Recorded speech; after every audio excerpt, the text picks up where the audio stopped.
France বনাম Paraguay ম্যাচটির পরিস্থিতির সাথে বেশ সামঞ্জস্যপূর্ণ। ফিলাডেলফিয়া স্টেডিয়ামে অনুষ্ঠিত এই ম্যাচটি ফ্রান্সের জন্য তাদের টুর্নামেন্টের অন্যতম কঠিন পরীক্ষা ছিল।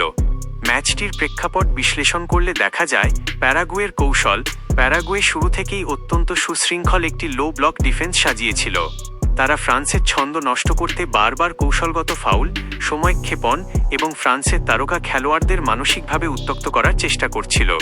ম্যাচ পরবর্তী প্রতিবেদনগুলোতেও উঠে এসেছে যে প্যারাগুয়ে ফ্রান্সের ফুটবলারদের মনোযোগ নষ্ট করতে বিভিন্ন ধরনের কৌশলগত খেলা, গেমসম্যানশিপ ব্যবহার করেছিল।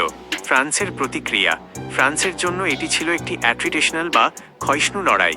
তারা সাধারণত যেভাবে আক্রমণাত্মক ও নান্দনিক ফুটবল খেলে, প্যারাগুয়ের এই ডিফেন্সিভ ব্লকের সামনে তা বাধাগ্রস্ত হচ্ছিল।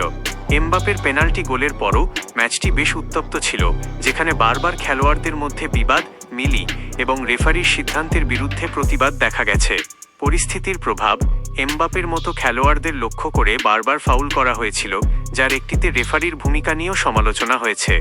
এমনকি ম্যাচ শেষে দুই দলের খেলোয়াড়দের মধ্যে উত্তপ্ত বাক্য বিনিময় এবং রেফারির নিয়ন্ত্রণ নিয়ে দর্শকদের বিরূপ প্রতিক্রিয়াও লক্ষ্য করা গেছে। কেন এটি টাক্সিডো ফুটবল ছিল না?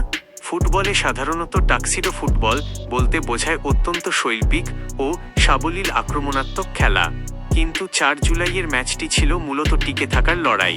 ফ্রান্সের কোচ দিদিয়ের দেশম নিজেও ম্যাচের পর স্বীকার করেছেন যে দক্ষিণ আমেরিকান দলগুলোর বিপক্ষে খেলা সবসময়ই কঠিন এবং এবারের ম্যাচটিতে শারীরিক লড়াইয়ের আধিক্য ছিল।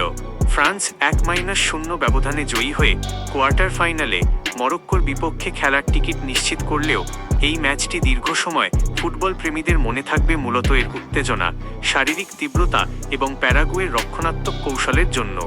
আপনি কি মনে করেন এমবাপের মতো একজন সুপারস্টারের জন্য এই ধরনের ফিজিক্যাল বা অগোছালো ম্যাচে নিজেকে সামলে গোল বের করে আনা তার ক্যারিয়ারের অন্যতম সেরা শিক্ষা?